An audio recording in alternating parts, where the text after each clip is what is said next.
por cómo se fueron sucediendo en el contexto pandémico, cómo fue sucediendo toda la postura del centro, que yo actualmente estoy dirigiendo desde 2014. Bueno, participé de determinados lugares donde fue muy público y ahí Gra tuvo la hermosa idea de invitarme a la asociación y aquí estoy. ¿Qué pasa? Yo investigo leishmaniasis, mi carrera en CONICET es leishmaniasis, pero por el tipo de centro que dirijo y el grupo que conformamos, le damos una mirada distinta a tratar de entender los procesos de salud de enfermedad. Y entonces un poco primero la idea de la charla es contarles del centro, porque por ahí muchos de ustedes no lo conocen, y con esto que el Malbrán fue muy rimbombante en el contexto pandémico, y después compartir esto, que fue el disparador que hoy estoy acá. No voy a hablar de leishmaniasis, sino voy a hablar de producción de enfermedades, de la mirada socioambiental que le damos desde el instituto. Bueno, un poco esto que les decía recién, el Malbrán es una institución nacional, que es un instituto descentralizado del Ministerio de Salud de la Nación. Muy probablemente algunos de ustedes conozcan a algunos de los centros o institutos que conforman la ANLIS. Tenemos institutos en Salta, en Misiones, en Santa Fe, Mar del Plata, Pergamino, y acá en Ciudad Autónoma de Buenos Aires está lo que sería el área central y el Centro Nacional de Neumoepidemias y el INP, que estamos fuera del edificio central tan conocido del Instituto Malbrán per se. Lo real es que la ANLIS está conformada por 12 centros o institutos, y uno de esos centros o institutos es el Centro Nacional de Diagnóstico e Investigación en Endemoepidemias, que es el centro que actualmente yo estoy dirigiendo. El CENDIE se crea más o menos en el 1996, en el contexto de, cuando se acuerdan, muy probablemente muchos de ustedes se acuerden, en el contexto que Cavallo nos manda a lavar los platos, y hay un achicamiento del Estado. El Ministerio de Salud en ese momento, la estrategia que encuentra es todos los centros o institutos que tenían desperdigados o separados, los unen en una institución más grande que se llama Administración Nacional de Laboratorios e Institutos de Salud. En esa creación se juntan el Instituto de Parasitología, el de Nutrición, el de Virología, o sea, estoy hablando de Salta, Buenos Aires, el JAR de Mar del Plata. En ese decreto se crean 3 institutos más, entre ellos está el CENDIE. En su momento, cuando se lo piensa el CENDIE, se lo crea con 3 áreas muy marcadas, que son el área ambiental, el área social y el área clínica.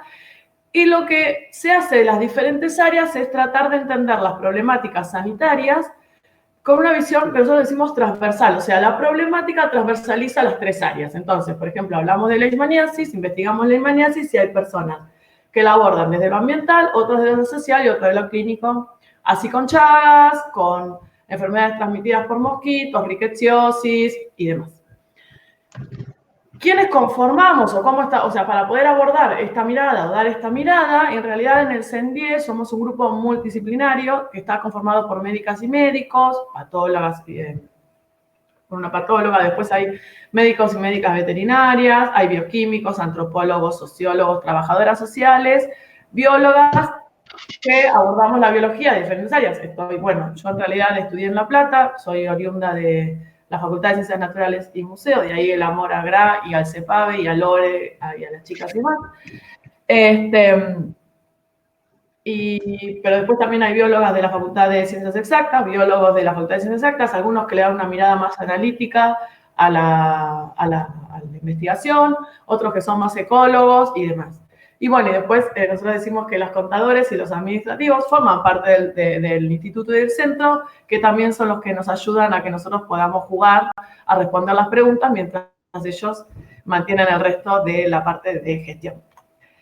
Bien, en esto de las diferentes áreas y cómo nosotros abordamos las problemáticas sanitarias, les quiero compartir, en realidad un poco para hablar el mismo idioma, que en realidad hay diferentes corrientes de la epidemiología. Esto yo, por ahí muchos de ustedes ya lo sepan, los que vienen de mi facultad, si no lo abordamos en el posgrado, no nos dan estas herramientas mientras cursamos la biología.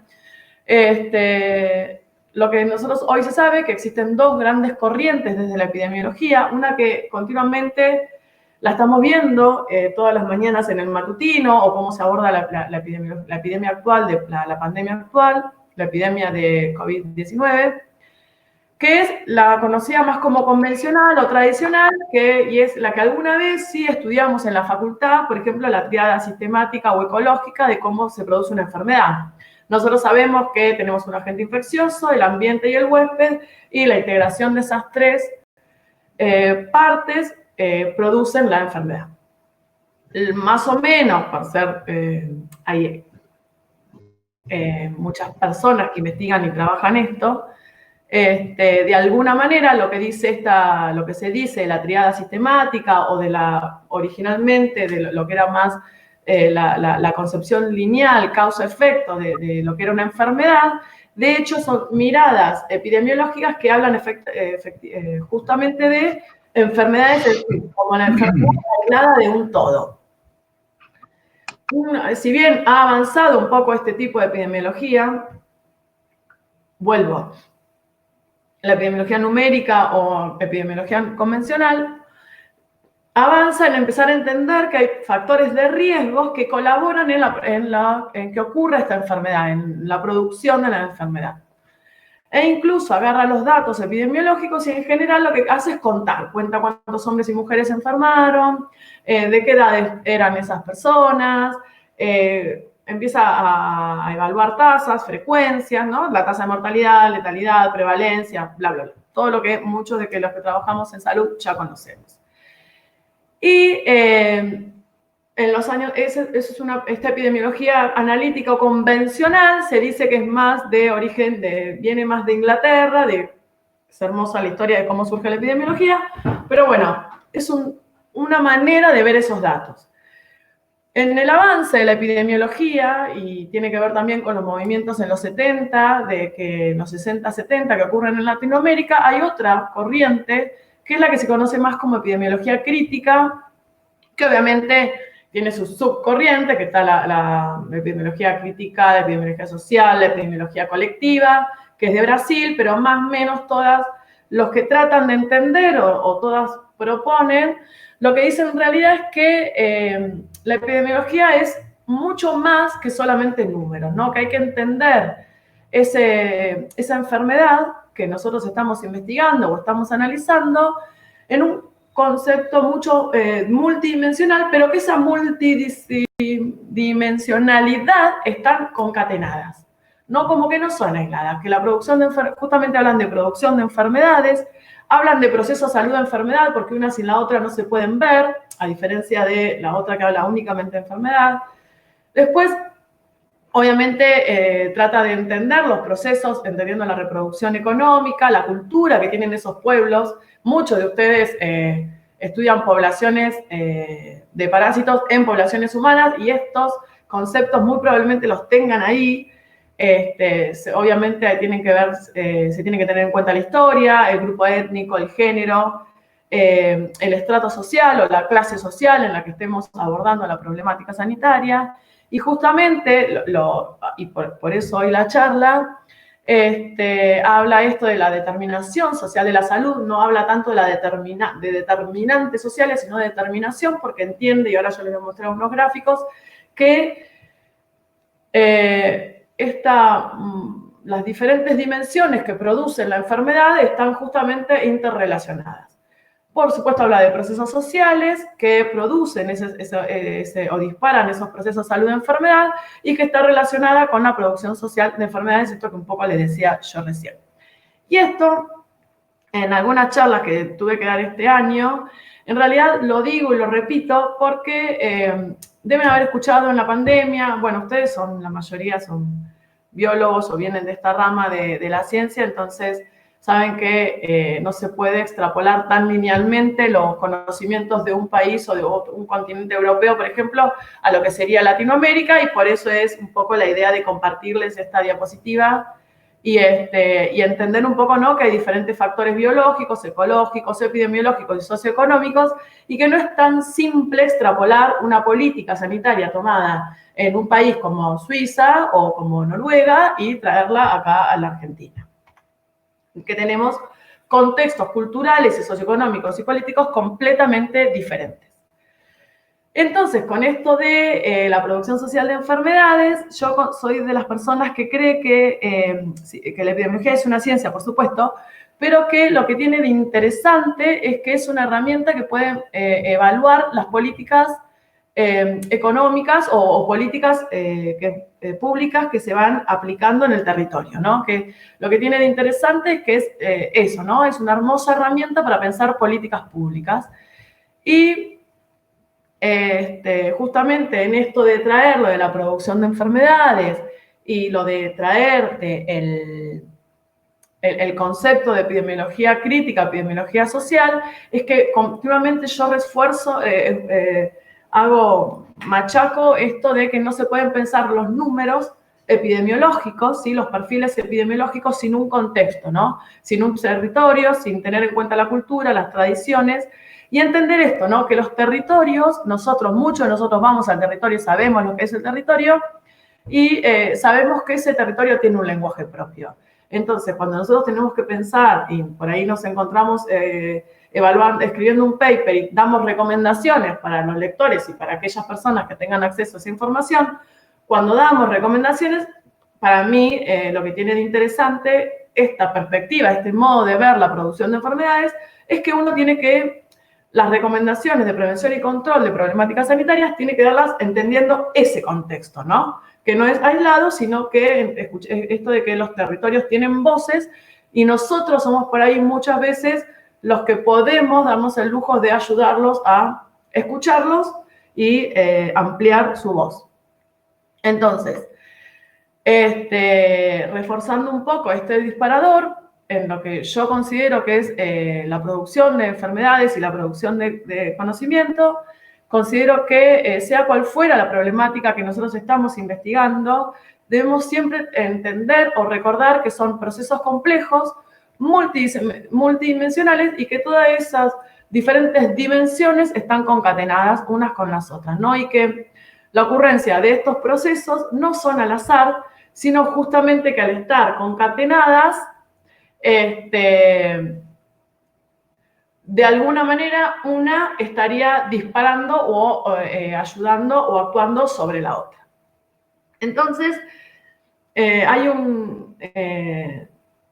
a mí me gusta mucho decir siempre esto, ¿no? Que sobre todo en los ambientes urbanos, en esto de los disparadores de enfermedades, en cómo se producen las enfermedades, recordar que cuando uno analiza o trata de investigar enfermedades, esto, ¿no?, de que lo social define lo biológico en la producción de enfermedades, ¿no? Que si ahora les voy a mostrar una segunda diapo, pero que lo que yo digo con esto es que lo social, visto desde una macroescala, es lo que define la ocurrencia o la probabilidad que ahí, en ese territorio, en ese momento, en ese lugar, ocurra una enfermedad.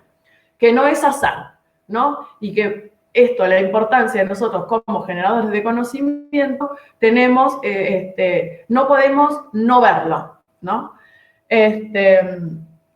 Justamente esto, ¿no? Que los espacios que genera el ser humano pueden ser propicios para la producción de enfermedades.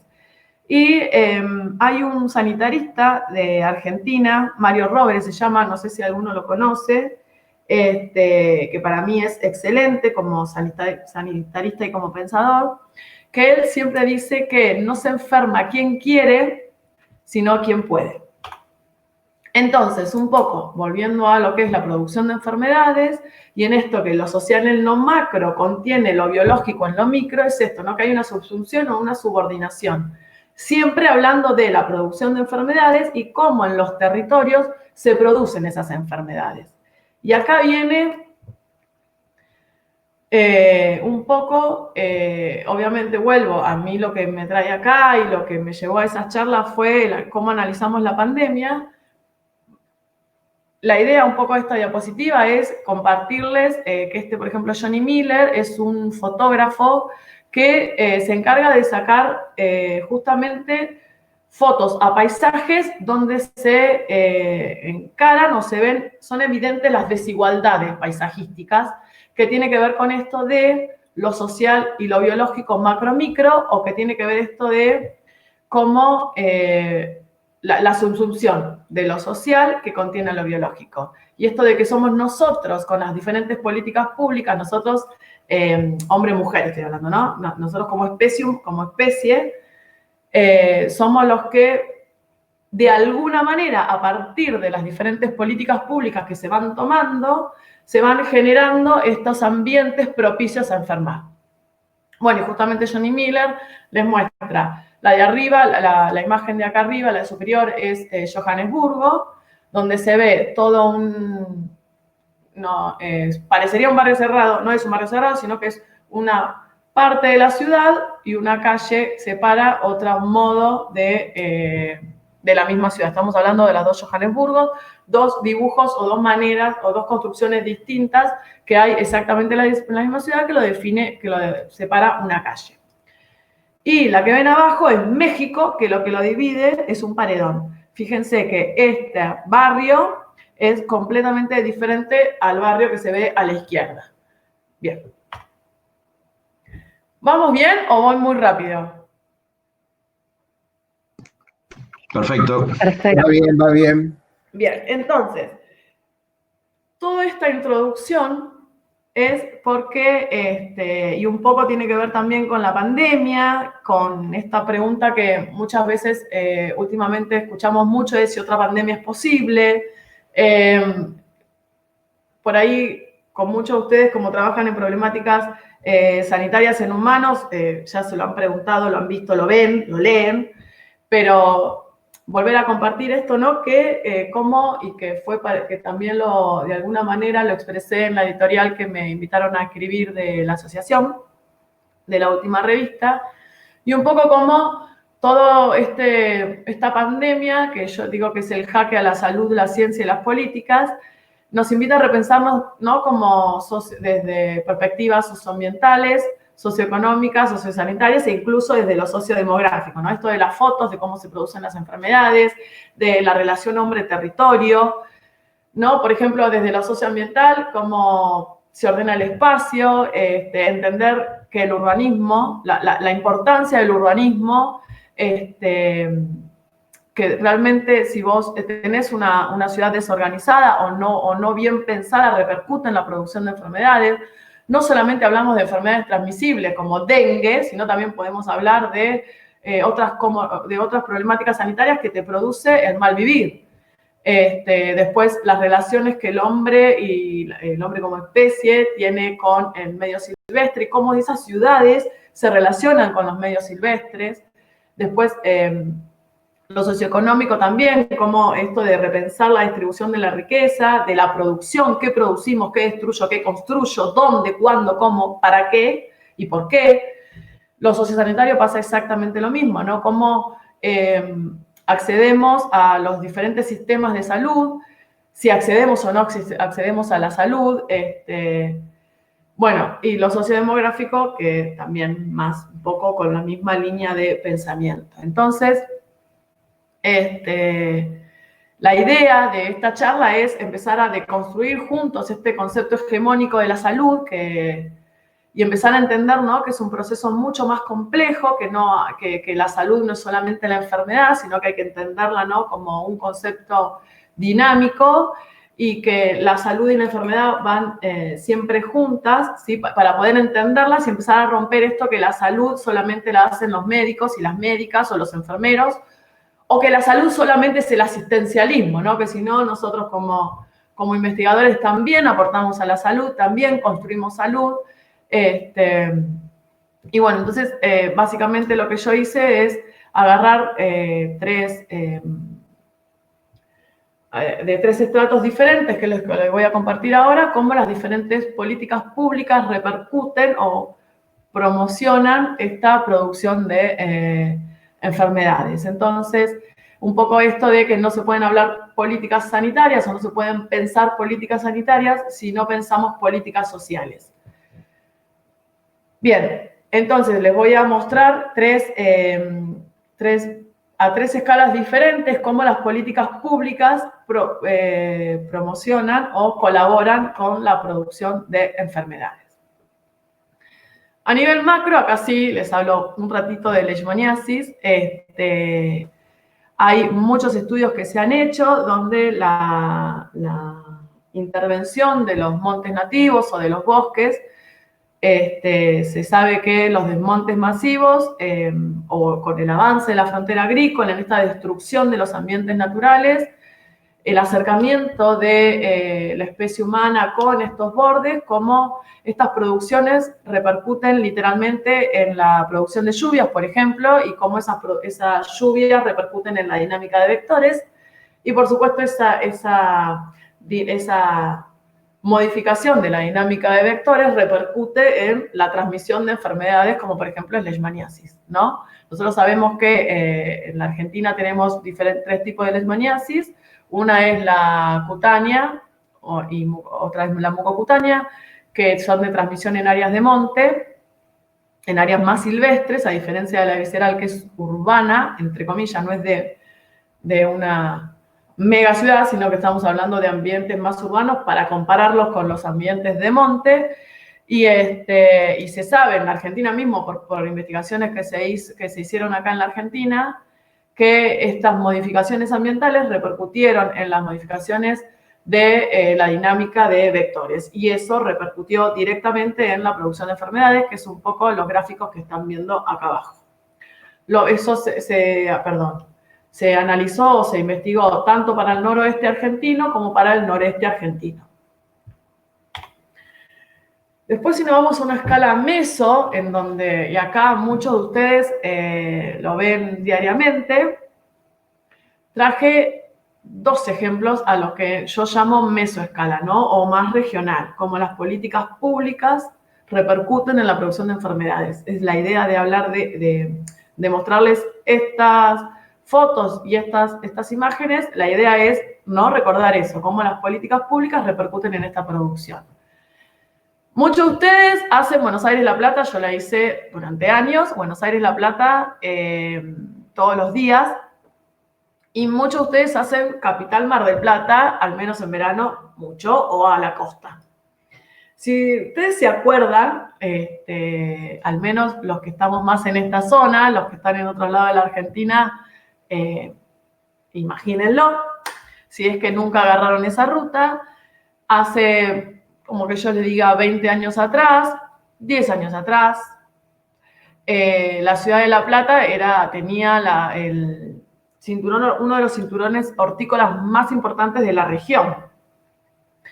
Y es interesante ver cómo, y esto desde imágenes satelitales, si uno lograra conseguir las imágenes de hace 20 o 10 años atrás, puede ver cómo ese ambiente se fue modificando, cómo fue cambiando de un ambiente bien horticultor, que es la imagen que ven acá abajo, a ambientes más, que es lo que van a ver acá arriba, a countries sí, son countries, son barrios cerrados. Desde que ustedes empiezan a hacer, sí, pasan el primer peaje Buenos Aires-La Plata y agarran para Mar del Plata, recuerden, fíjense o hagan cómo se fue modificando ese ambiente, ¿no? Todo lo que era un ambiente horticultor, cómo se fue modificando y eso cómo cambia, disminuyó un montón el porcentaje de tierras cultivadas, aumentando un montón el porcentaje de tierras construidas.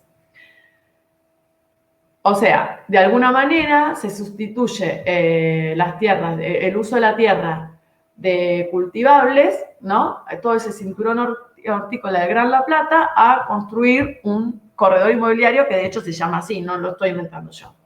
¿Sí? Era un cinturón hortícola y ahora es un corredor inmobiliario.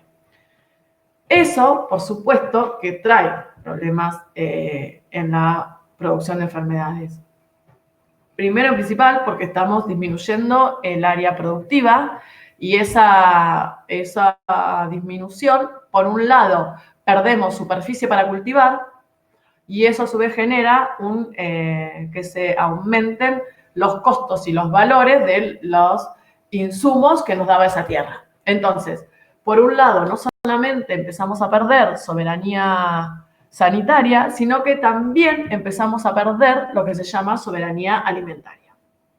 Entonces, vuelvo, cómo la organización o cómo las políticas públicas repercuten en la producción de enfermedades, ¿no? Porque es irónico, yo sé que es un chiste lo que digo, pero lo real es que si seguimos destruyendo o cambiando el uso de este tipo de tierras, en algún momento los tomates van a cotizar en bolsa o vamos a tener que importar tomates a nuestro país. Bien, otra que muchos lo van a entender, que lo están sufriendo la pandemia 100%, lo vivimos todos los días y hoy con la pandemia aún más, es esto que se llama en Argentina la organización macrocefálica que tenemos como país o lo que se dice que es la cabeza de Goliat. ¿Qué queremos decir con esto? Que todo, absolutamente todo confluye en Buenos Aires. No hay política de nuestro país que no pase por capital federal. Lo real es que es verdad que es un muy pequeño territorio, es una superficie muy pequeña de 13.000 kilómetros cuadrados que nuclea al 35% de la población argentina. Pero lo real también es que absolutamente todo primero tiene que venir a Buenos Aires para que de acá se vaya al resto del país. Por ejemplo, si yo me quiero tomar de Mar del Plata a Rosario un avión, sí o sí tengo que venir primero a Capital, de Capital me voy a Rosario. Si yo, por ejemplo, quiero comprar un vino de Mendoza en Mar del Plata, ¿no? El vino de Mendoza primero pasa por Capital y después va para Mar del Plata. Y así pasa con absolutamente todo. Todo, exactamente todo se concentra en Capital Federal. Eso es otra manera son políticas públicas que repercuten con la producción de enfermedades. Hoy, por ejemplo, se sabe con esto de la pandemia que justamente hay tanta concentración de gente viviendo en estas calles que la probabilidad de encontrarte con una persona que tenga COVID es altísima. Esa probabilidad disminuye obviamente a medida que nos alejamos de Capital Federal. Por esto, porque por la organización macrocefálica que tenemos como país. Bien. Y ya un poco cerrando, para ir a charlar y debatir, viéndolo desde las políticas a escalas micro, ¿no? En Buenos Aires es muy común en muchos barrios tener lo que ahora se llaman barrios vulnerables. Sí, se llaman barrios vulnerables. A mí me gusta más decir que son barrios vulnerados, porque es una decisión que esos barrios estén así. Ahí esperen, ahí está. Y es muy sencillo analizarlo en los barrios vulnerables, esto de que cuando uno empieza a tratar de desmembrar las problemáticas sanitarias que ocurren en estos barrios, en realidad siempre llegamos a lo mismo, ¿no? Que los disparadores de las enfermedades son exactamente siempre los mismos. Independientemente del agente infeccioso que nosotros nos estemos enfrentando en cualquiera de estos barrios, lo real es que la vulnerabilidad es tan grande que ese agente infeccioso en la competencia va a ganar y obviamente va a propagarse aún mucho más. Y entonces lo real, y un poco con esto que también se los puse les compartí mi forma de pensar en la editorial, esto de que es muy común, hice una búsqueda en la última revista y no lo vi mucho. Vi que hablaban de ambiente, de nutrición. Bueno, el de Lore habla de nutrición, el de Julia habla de ambientes, pero después, bueno, lo real es que estamos muy acostumbrados a escuchar de que el Chagas, la tuberculosis, el dengue, la leishmaniasis se las engloba bajo el nombre de enfermedades de la pobreza o enfermedades olvidadas, y acá esta retórica, no esta cosa de jugar de olvidadas por quién, ¿no? ¿Quiénes están olvidándose de que existe Chagas en la Argentina y que es endémica y que existe Chagas en nuestro país desde antes que venga Colón? Lo mismo con la tuberculosis, en fin. ¿No? Un poco compartir con ustedes esto de que no es azar los espacios vulnerables, sino que es el resultado de una distribución desigual de la riqueza. En esta distribución desigual de la riqueza no hablamos solamente de lo económico per se, sino que estamos hablando también de la desigualdad de distribución del espacio, de accesos al sistema sanitario, ¿no? Esa desigualdad que existe en general. Entonces, un poco si asumimos esto de entender empezar a abordar las problemáticas sanitarias desde una perspectiva más crítica y entendiendo esto de la determinación social de la salud, cómo estos espacios en realidad promueven la producción de enfermedades, y esos espacios, vuelvo, no son al azar, sino que son resultado de políticas públicas que se van tomando o se dejan de tomar. Desde esa mirada, Jaime Breil dice que la salud es un derecho y es esencialmente colectivo y que no se puede, yo acá lo modifiqué porque está escrito mucho más difícil de decir, pero es que este derecho no se puede desligar de un modo de vida saludable, que todos tenemos derecho, ¿no?, a un modo de vida saludable, y que ese modo de vida va a depender siempre de los regímenes económicos, políticos y culturales que tenga ese territorio. Entonces, la idea esta, ¿no?, de cómo estos disparadores, de cómo el ordenamiento del espacio, cómo la distribución de ese espacio, las relaciones entre las ciudades con el ambiente silvestre y demás, y cómo la distribución de la riqueza, todos ellos, y sus modos de producción, todos ellos colaboran o generan enfermedades. Entonces, yo acá es donde me animo a decir, me animo a decir que teniendo en cuenta todo el análisis que yo les compartí, en realidad para mí no se puede hablar solamente de una producción social de enfermedades, sino que hay que hablar de una producción político-social de enfermedades. Muchas gracias. Eso era todo lo que quería compartir con ustedes. Bueno, muchísimas gracias. Bravo. Muy bien. Bueno, habilitemos los micrófonos para dar un fuerte aplauso.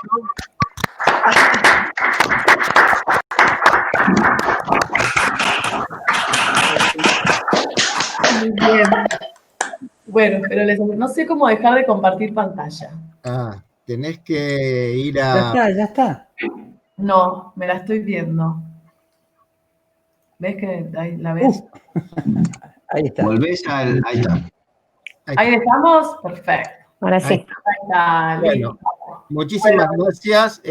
Tenemos acá ya habilitado el chat con algunas preguntas que te voy a transmitir. A quien tenga más preguntas que las vaya escribiendo. Pero antes de leer, aprovecho que tengo la palabra y hago una mía. No vale ese poder ahí. Sí, claro. ¿Qué lugar ocupan las helmintiasis en todas estas enfermedades que estás nombrando que son de relevancia en la agenda de la salud pública nacional? Las geohelmintos, ¿sí? Los parásitos. Sí, los geohelmintos sí, los tengo. Alguna vez los puse. En realidad, desde la perspectiva que nosotros analizamos esta producción de enfermedades, en realidad nos invita a tratar de no fragmentarlas, no separarlas, no decir nada más Chagas o leishmaniasis o no, sino que la epidemiología crítica lo que nos dice es que tenemos que verlas como un todo, ¿no?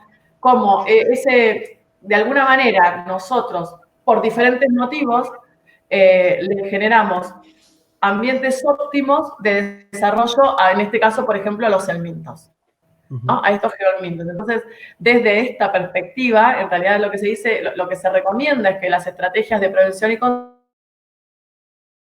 control sean vistas como un todo. Esto de, por ejemplo, no hablar de geohelmintos y de leishmaniasis y de dengue y verlas por separado, es re complejo igual, ¿no? Porque en mi pregunta, yo siempre digo lo mismo, bueno, pero ¿cómo, como Ministerio de Salud, cómo pensás realmente que vos podés combatir todas estas enfermedades? O sea, en algún momento todavía tenemos que abordarlas de manera separada.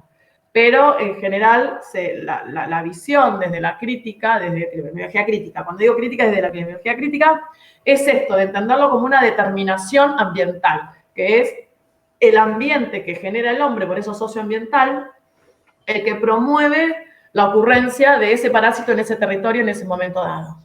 Bien, bueno, muchas gracias. Voy a pasar a leer las preguntas entonces.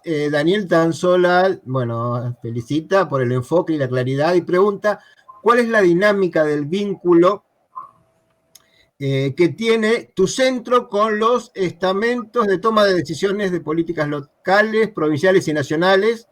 O sea, ¿qué eco tienen las investigaciones? Es altísima. ¿Cómo se llama? ¿Quién lo pregunta? Daniel Tanzola. Daniel. Es así, Daniel. El centro, mi jefe es un político. Mi jefe es un subsecretario. Entonces, todas las recomendaciones nacional, es un subsecretario nacional. Todas las recomendaciones que salen desde el instituto, de alguna manera, en este momento llegan a Ginés también. Llegan al tomador de decisión. Antes llegaban a Rubinstein y así. Fuimos pasando a Goyan y así. Tienen muchísima llegada a los tomadores de decisiones. El tema es después, eso no coincidís políticamente, pero llegás. Después, respecto a lo provincial y a lo municipal, entre las misiones y funciones que tiene el centro, dice que cualquier jurisdicción que demande colaboración o acompañamiento del centro con esa jurisdicción, tenemos que dar respuesta. Entonces, por ejemplo, si a mí me llama Mar del Plata, o no sé dónde sos vos, Daniel, o llama el centro Mar del Plata o alguna otra ciudad que se te ocurra, nosotros podemos ir o a Puerto Iguazú, por ejemplo, pues a Posadas, yo fui meses a Posadas a trabajar, directamente con la municipalidad, sin la provincia en el medio. Es un poco lo bueno que tiene la federalización es eso, ¿no? Más allá que tengamos la cabeza de Goliat y no esté funcionando, en ese sentido sí funcionaría. Gracias, muy bueno. Gracias, es de Bahía Blanca, Daniel. Hola. Bueno, Matías Merlo, bueno, felicita por la charla y dice, ¿cómo se financia el CENDIE?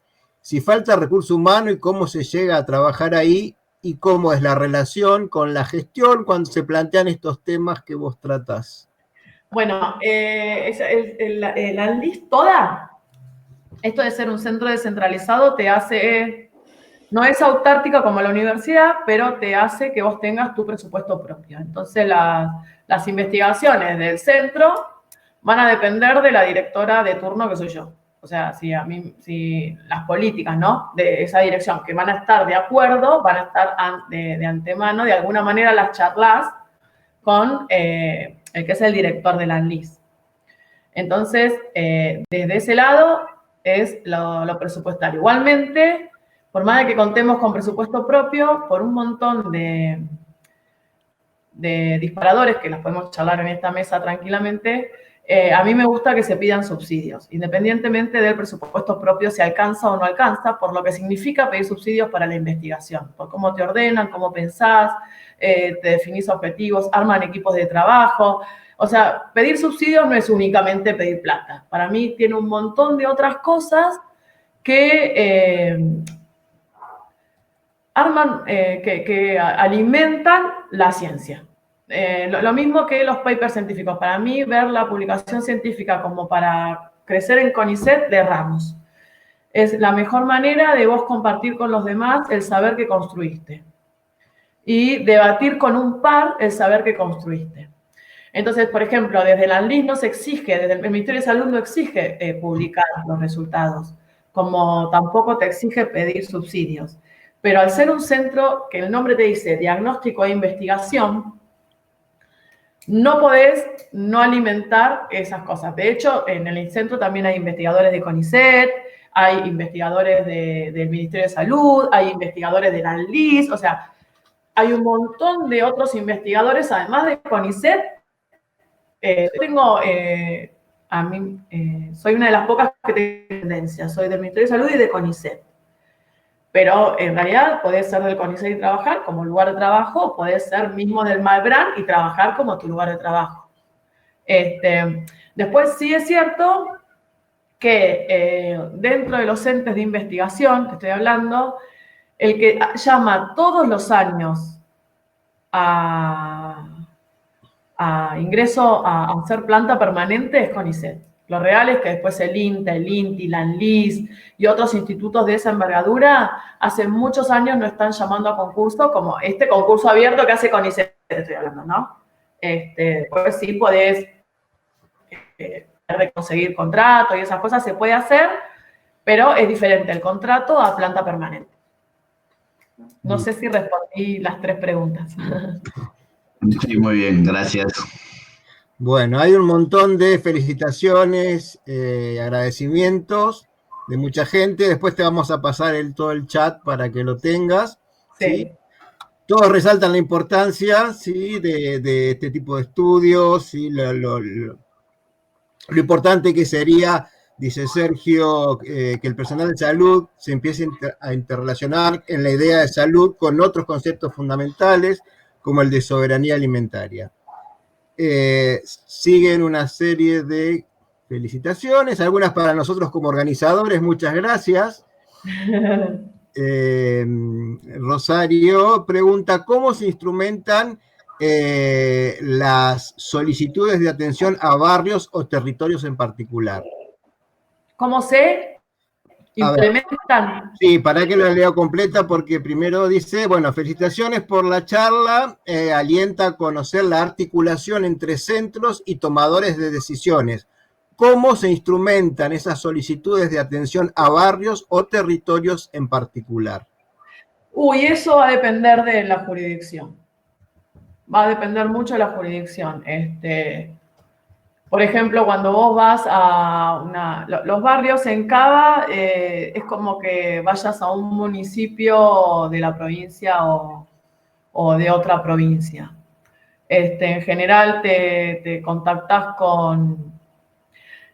Justo Cava, nosotros llegamos al territorio Cava porque las villas vinieron a contactarnos a nosotros. Entonces nos fue re sencillo, porque vienen las organizaciones sociales o los diferentes trabajadores de ese territorio, o viene el hospital. Nosotros, como somos Ministerio de Salud, qué sé yo, vos tenés los CAPS, te buscan los CAPS o te busca el hospital, o va a depender, muy variado, la verdad. Y justo nos pasa que con Ciudad Autónoma de Buenos Aires, la ciudad viene, no la ciudad, sino estas organizaciones vienen a buscarnos a nosotros. En el resto, en realidad, en general, ante la alerta que vos generás, no sé, si vas a hacer una investigación, Concordia, que está con riesgo de transmisión de leishmaniasis. Lo real es que vos escribís ahí, ¿no? Vos como científico fuiste, investigaste y ahí de alguna manera le tenés que avisar al territorio el alerta, enseñar en la prevención y control, que es algo que nosotros como centro del Ministerio de Salud podemos hacer. Nosotros no, a diferencia de las universidades, ¿cómo se llama? Lore, extensión. Nosotros no hacemos extensión. Ahí está. Nosotros no hacemos extensión. Es nuestra obligación la extensión. No es que, no sé si logro explicarme. La diferencia que hay con una universidad. No, nosotros llegamos a un territorio normativa, tenemos que hacer una devolución y obviamente después vas a acompañar. No es que el estatuto te obliga a acompañar si es que el barrio o la municipalidad quiere. Pero eso, nosotros no hacemos extensión, sino que es nuestra obligación. Tal cual. Bien. Bueno, Alicia Fuchs pregunta si cuando se hacen estudios de impacto ambiental, por ejemplo, en obras como, por ejemplo, Alicia Fuchs Perdón, que no escuché. Dale, ella se debe estar riendo porque somos compañeros, conocemos. Dale. Sí, cuando hay obras como represas o desmontes y en el estudio de impacto ambiental se tiene en cuenta la influencia sobre la parte sanitaria también de estas grandes modificaciones al ambiente. No se tiene en cuenta. Si se tuviera en cuenta, se harían distinto. Como por ejemplo lo de los cerdos ahora que va a ocurrir. Es muy común, y esto lo vemos mucho también en ciencia y técnica, que se hable de salud y no se invite a salud a la mesa. Es muy común verlo. Fíjense, muchos de ustedes que son evaluadores y cosas así, que se habla de salud y salud no está en la mesa. me ha pasado, de haber sido invitada por CONICET y no por salud, y decir, bueno, a ver, yo trabajo mucho con un investigador también que tiene doble dependencia como yo, y lo hemos hablado más de una vez, ¿no? Cómo los diferentes ministerios dicen que hacen salud, trabajan en salud y nunca convocan a salud. Bueno, insisto, si ustedes ven lo de los porcinos, lo de los chanchos, que esta producción masiva que va a hacerse, que se quiere hacer de chanchos, que se quiere exportar a China, tendría que averiguar en qué estado está todo esto, ¿no? Pero se suponía que no se iba a exportar más soja, sino que se suponía que no se exportaba más soja, sino que esa soja se le iba a dar de alimentar a los chanchos acá y esos chanchos iban a salir para China. Se está juntando una mesa a definir las políticas y vos ves los nombres y no hay ninguno de salud. No solamente son todos hombres, ya claro, sino que además son todos de otras áreas y no está salud ahí. Bien. Bueno, gracias. Verónica quiere hacer una pregunta, si querés poner el micrófono. Verónica Taglioretti. Hola, ¿qué tal? La charla, y yo me quedé pensando cuando mostrabas la parte socioambiental y demás, y hacías las comparaciones con la parte, digamos, las zonas de producción frutícola, tanto de La Plata como de Mar del Plata, y que ahora, bueno, muchas de esas zonas se están modificando para con lo que son las construcciones, digamos, de viviendas. Y como que supuestamente la construcción de viviendas, por lo que entendí, generaba de infecciones o podría aumentar la producción de enfermedades. Y con respecto a la producción hortícola, con todo lo que son los agrotóxicos y demás, que se sabe que bajan las defensas, que producen otro montón de cosas, ¿han hecho trabajos o tienen datos? No, voy por... ¿Son esas dos o hay una más?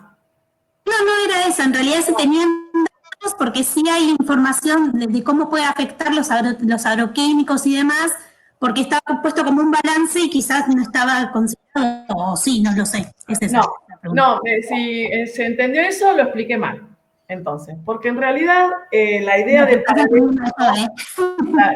paralelismo no es que la construcción de esas casas genera enfermedades, sino las dos problemáticas que vos vas a tener ahí, desde la mirada que le doy yo al análisis, ¿no? Es que vos tenés una misma superficie que podés destinar a producir alimentos, que generás casas para unos pocos. Entonces,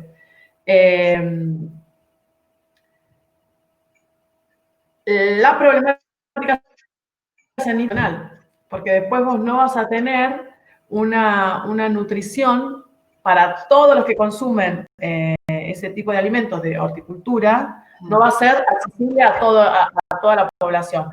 Porque el cinturón hortícola de La Plata es uno de los cinturones más importantes de horticultura que hay en la región esta, de la Gran La Plata y el Gran Buenos Aires. Si bien en el norte de Buenos Aires existe otro cinturón, lo real es que también se transformó todo en country y todo ese cinturón ya dejó de producir. Estoy lo que es Tigre y toda esa parte, también era un cinturón hortícola muy importante en la región y dejó de producir. En el de La Plata, que cada vez que más hay unos proyectos que hizo la Universidad de La Plata, unos proyectos de investigación súper interesantes para leer, cómo de hecho hasta cambian las poblaciones que la cultivan. No solamente se reduce el uso de tierras para cultivar, sino que cambian los que la cultivan. Y y ahí es donde se produciría la enfermedad, ¿no? Sería una cuestión nutricional que la casa en sí. A lo que vos estás diciendo, lo de los agrotóxicos, nosotros no investigamos agrotóxicos, pero sí podría, para que se me olvide, me fue la idea que antes de decirte los agrotóxicos te iba a decir algo y me olvidé, se me fue lo que te iba a decir de los agrotóxicos. Que sí está comprobado que los agrotóxicos generan enfermedades.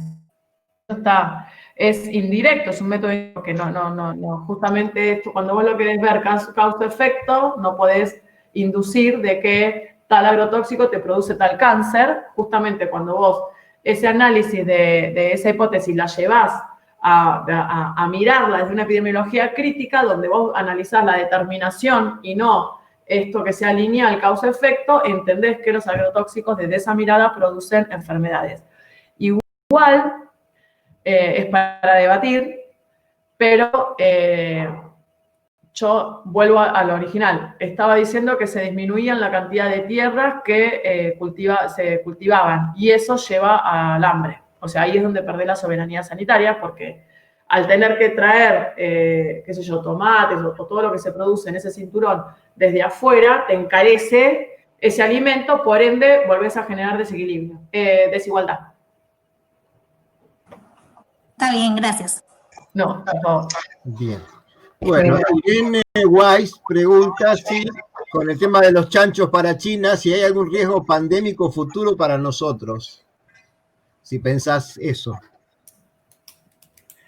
Ay, no tengo la bola de cristal. Si tuviera la bola de cristal, creo que hubiera dicho otra cosa. Pero en realidad, yo no sé si justo ese chancho te va a generar una pandemia. Sí es cierto que la presión, nosotros como especie, le genera una presión al ambiente y el ambiente te responde.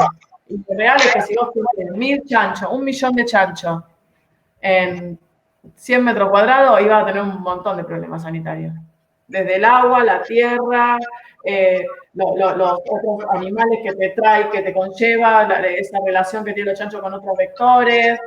No sé si una pandemia. No, lo de la pandemia no lo sé, pero que va a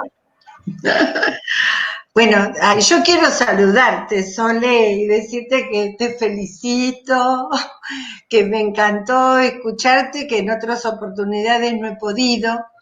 Y bueno, y yo quiero preguntarte cómo es el tema de la estructura académica que ustedes tienen en el CENDIE. O sea, hay las cuestiones, las política científica y demás, es analizada a través de un consejo directivo, hay intervención de diferentes actores en esto. No. El CENDI es mucho más jerárquico, porque al depender del Ministerio de Salud es mucho más jerárquico. Lo real es que no tenemos... Obviamente, yo no genero un consejo directivo, la última palabra la tiene la dirección, que por ahora soy yo. Sí. Pero sí hago consulto, pero porque me gusta construir más de una manera horizontal. Claro. Pero lo real es que si no quisiera hacerlo, puedo no hacerlo. No hay un consejo directivo, pero sí armamos equipos de debate, armamos seminarios todos los martes. Claro. Y en estos seminarios no solamente se habla de temas científicos, sino que a veces, no sé, cuestiones administrativas también. Se discute, pero no sé, por ejemplo, el último director de la ANLIS que entró, tiene interés en avanzar en investigación en fiebre amarilla y entonces nos dieron no sé cuántos miles de dólares para armar un proyecto a un año de abordar eso. Y eso no se pone a debate. Claro, claro. Bueno, pero ese es un tema, digamos, una política estratégica. Exactamente. Porque interesa, claro, porque interesa esta temática. Claro. Pero, por ejemplo, de lo que es resistencia insecticida y el estudio de resistencia a insecticidas para uso en salud pública, se debatió en el instituto, se consideró que era muy importante como algo para definir políticas públicas y como producción de enfermedades, y hay todo un área ahora en el instituto en donde diferentes investigadores fueron armando su carrera hacia ese lugar. Y eso fue por debate interno, ¿no? Así, qué sé yo, así se va. Bueno, ¿y los médicos cómo contribuyen los médicos para este tipo de investigaciones? Me encanta hablar de ese tema. No, los médicos todavía estamos en un mundo muy hegemónico en donde para ellos los que hacen salud son ellos. De hecho, en el Ministerio de Salud, sí, es muy, muy difícil ese tema. Todavía es más una cuestión ideológica que educativa. Es más, las médicas o los médicos que participan de las investigaciones En general es más una cuestión por un compromiso que porque haya una posición. Una postura, claro. Que la hayan recibido desde la educación. Viste que el pasar por la facultad también colabora en eso. Sí. Y el temita lo hemos debatido un montón de veces en el académico, el temita de que tengan el guardapolvo puesto desde el día número 1, marcando esa diferencia, bueno, ya ahí te destruyó todo. Bueno, pero lo real es que a muchos después terminan entendiendo la importancia de la ciencia para entender las problemáticas y laburamos con un montón de médicos que son de hospitales. De hospitales, claro. El Muñiz, el Garrahan, el Gutiérrez, qué sé yo, así. Sí. Bueno. Gracias. Te quiero un montón. Bueno, muchísimas gracias, Soledad, por una charla tan integradora y tan holística que nos presenta tantas perspectivas. Antes ya de dejarte en libertad, hay otra preguntita más que quedó por acá, que te voy a leer. Camila pregunta si, relacionando la soberanía alimentaria y la soberanía sanitaria, si hay algún proyecto que esté relacionado a la agroecología en lo que ustedes hacen. No, nosotros no hacemos la parte agro, somos en esto de que está todo subdividido, nosotros hacemos todo, sí trabajamos muchísimo con ambiente y desde la red de resistencia, aquí Victoria Micheli, que forma parte de la red de resistencia, bueno, el CEPAVE forma parte de la red de resistencia, tratamos de abordar problemáticas del estilo, pero no es incumbencia directa del CENDIE. Lo agroecología, ¿no? Eso. Muy bien, bueno, Soledad, gracias, un placer y un lujo. Le vamos a dedicar un fuerte aplauso. Un fuerte aplauso.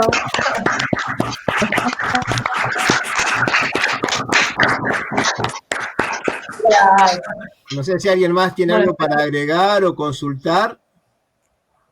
El que quiera puede, escriba. Feliz de trabajar con la asociación. Yo lo que puedo decirle a una de las personas que habló sobre el tema de los agroquímicos y demás, que bueno, en La Plata formamos parte con Lore y con muchos investigadores de diferentes instituciones, inclusive antropólogos sociales y demás, en un proyecto que tiene que ver con el cinturón hortícola platense y que, bueno, se analiza tanto a la población humana como al ambiente en el aspecto parasitológico.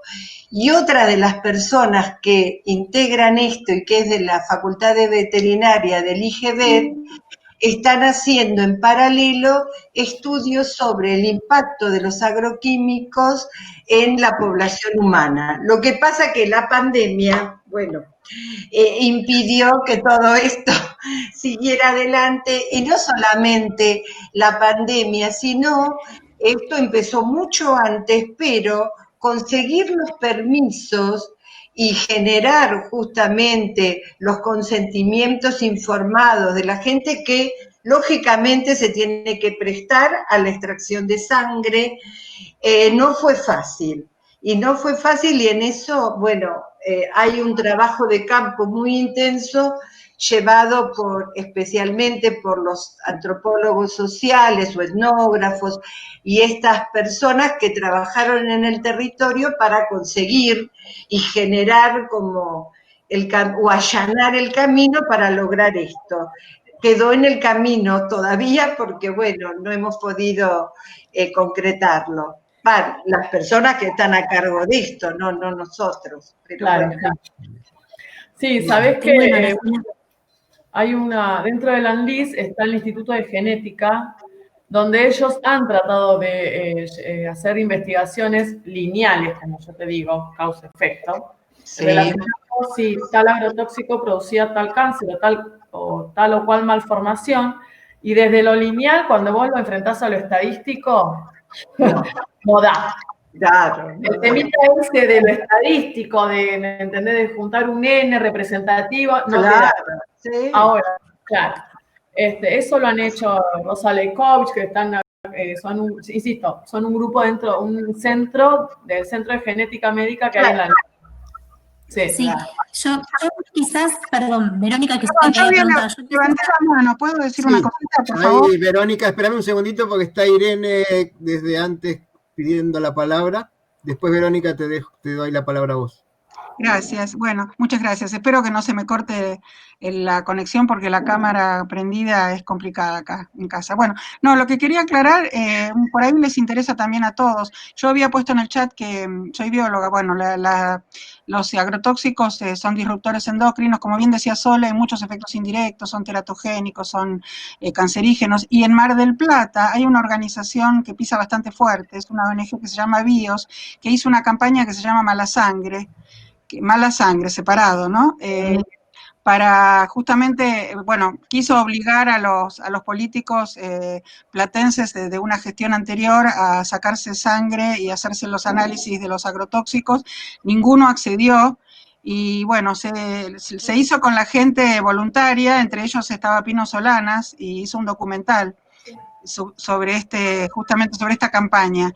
Y es muy interesante porque está todo documentado, no solo en el documental, sino en unos programas de radio que hace la Universidad de Mar del Plata, que se llama ECOS, es un programa que lo pasan los días sábados, que están subidos a la web, y bueno, que ganó como 8 Martín Fierros, es un programa que hace como 20 años que está, o 15 años por lo menos. Qué bueno.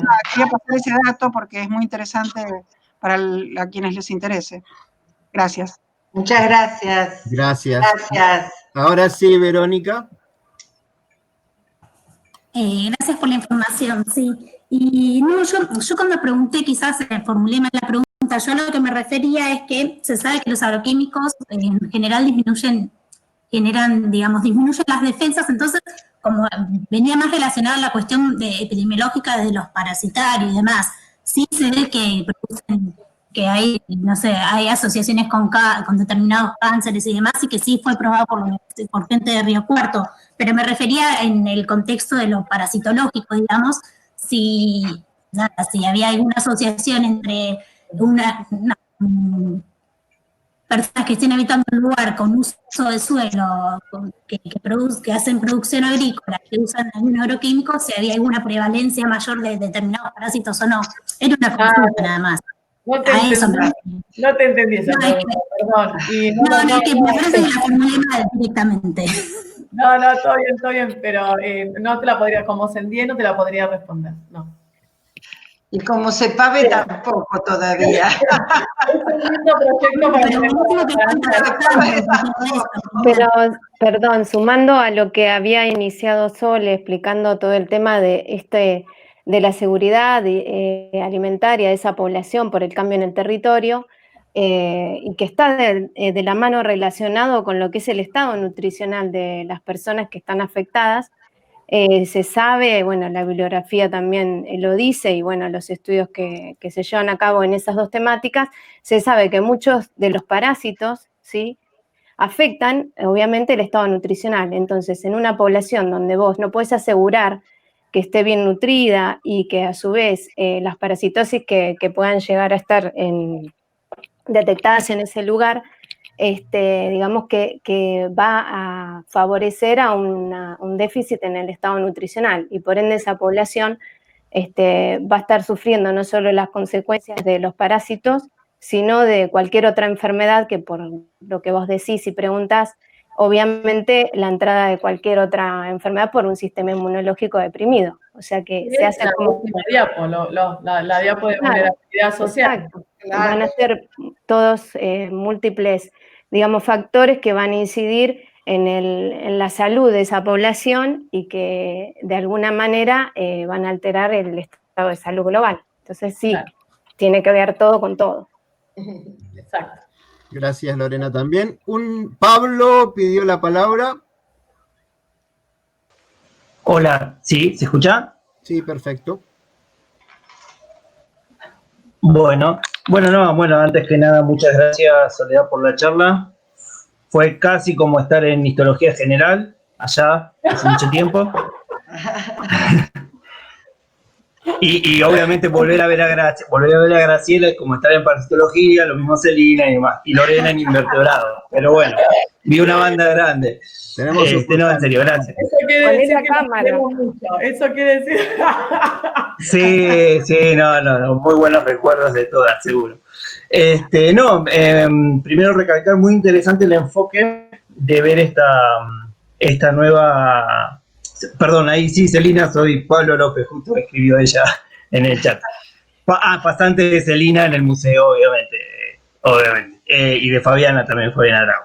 No, muy interesante el enfoque que tiene esta nueva manera de ver la epidemiología más social, de un aspecto mucho más social.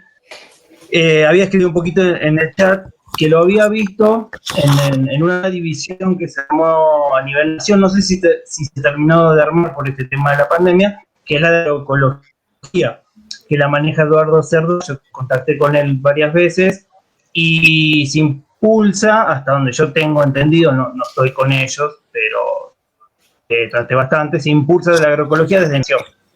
Obviamente tiene una cordillera pues, que pasar a nivel producción, de menos que cambiar y demás, y es gigante el cambio que tienen que hacer. Pero también el tema de la agroecología propiamente dicha que surgió en Francia es como meter el aspecto social en la producción de alimentos, así como vos hablabas de esta epidemiología que contemple estos cambios sociales. Así que no, me pareció un enfoque muy, muy bueno. Había leído algo tuyo no hace mucho, así que y está bueno que estés en el puesto que estás. La verdad que es súper alentador porque yo estuve mudando por provincias y no ni cerca que veo desde La Rioja, ahora en San Luis, en pueblos y demás, muy ligado a Chagas, a salud. Y no veo realmente ese cambio. Ojalá que sigan para adelante, que tengan apoyo, ¿no? Y de nuevo, gracias a vos por la charla y a toda la gente de APA que está acá conectada. Bueno, Pablo, muchas gracias por todo lo que dijiste. Bueno, ya veremos qué se puede hacer de donde estamos. Igual yo considero que lo real es que todos los que en este escenario, en esta mesa en la que estamos, todos aportamos a la construcción de políticas públicas, desde el lado de... O sea, para mí no se puede ver la ciencia sin ideología política, no se puede ver. Entonces, más allá que querramos ser objetivos, el preguntarte qué parásito, por qué ese parásito, dónde está ese parásito, ¿no? Todos sabemos muy bien que cuando uno trabaja en determinados temas es porque tiene un compromiso y bueno, y un poco vamos hacia eso, ¿no? Así que vos también podés hacerlo. De tu pregunta y tu respuesta. Y cómo discutís, a quién citás, eso también me parece que es interesante también empezar a construir también, ¿no? Desde ese lado. O sea, a mí me gustaría, lo debería volver a hablar con la facultad, pero me parece que sería interesante empezar en la facu a dar cursos de esta forma de ver la epidemiología, que en realidad también es una manera de construir conocimiento y de qué pregunta te haces, cómo te la haces, no esto que decía Lore recién, de la manera de analizar los resultados, no es azar, sino que vos tenés una postura ante eso, ¿qué lees? Es fundamental. Entonces me parece como que es interesante también en las facultades de biología empezar a hablar de epidemiología, porque me parece que aportamos un montón. Esto un poco que decía Gran recién, no solamente los médicos hacen epidemiología. Epidemiología hay un montón de profesiones que la biología es una que es muy fuerte y es súper interesante la visión de como biólogos que le damos al análisis de los resultados en salud, ¿no? Bien, Pablo quiere responderte. Antes de darte la palabra, Pablo, para todos, Irene está poniendo en el chat en los links a las campañas que mencionó, por si alguien antes de salir quiere copiarse el link. Pablo, ¿sí lo que querías decir?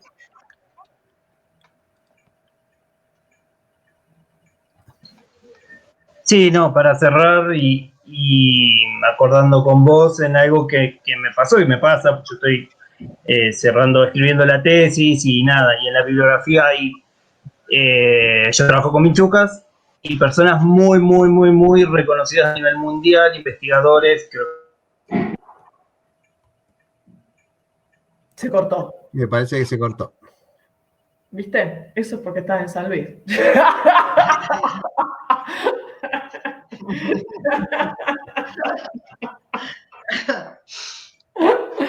Pobre. No sé con quién trabaja Pablo. ¿Alguien sabe con quién trabaja? Ay, no, yo no me acuerdo, pero no. No, es que Pablo López, pobre, no es que... no, Celina debe saber, Celina Di Gianni, capaz, que fue pasante de ella, me parece.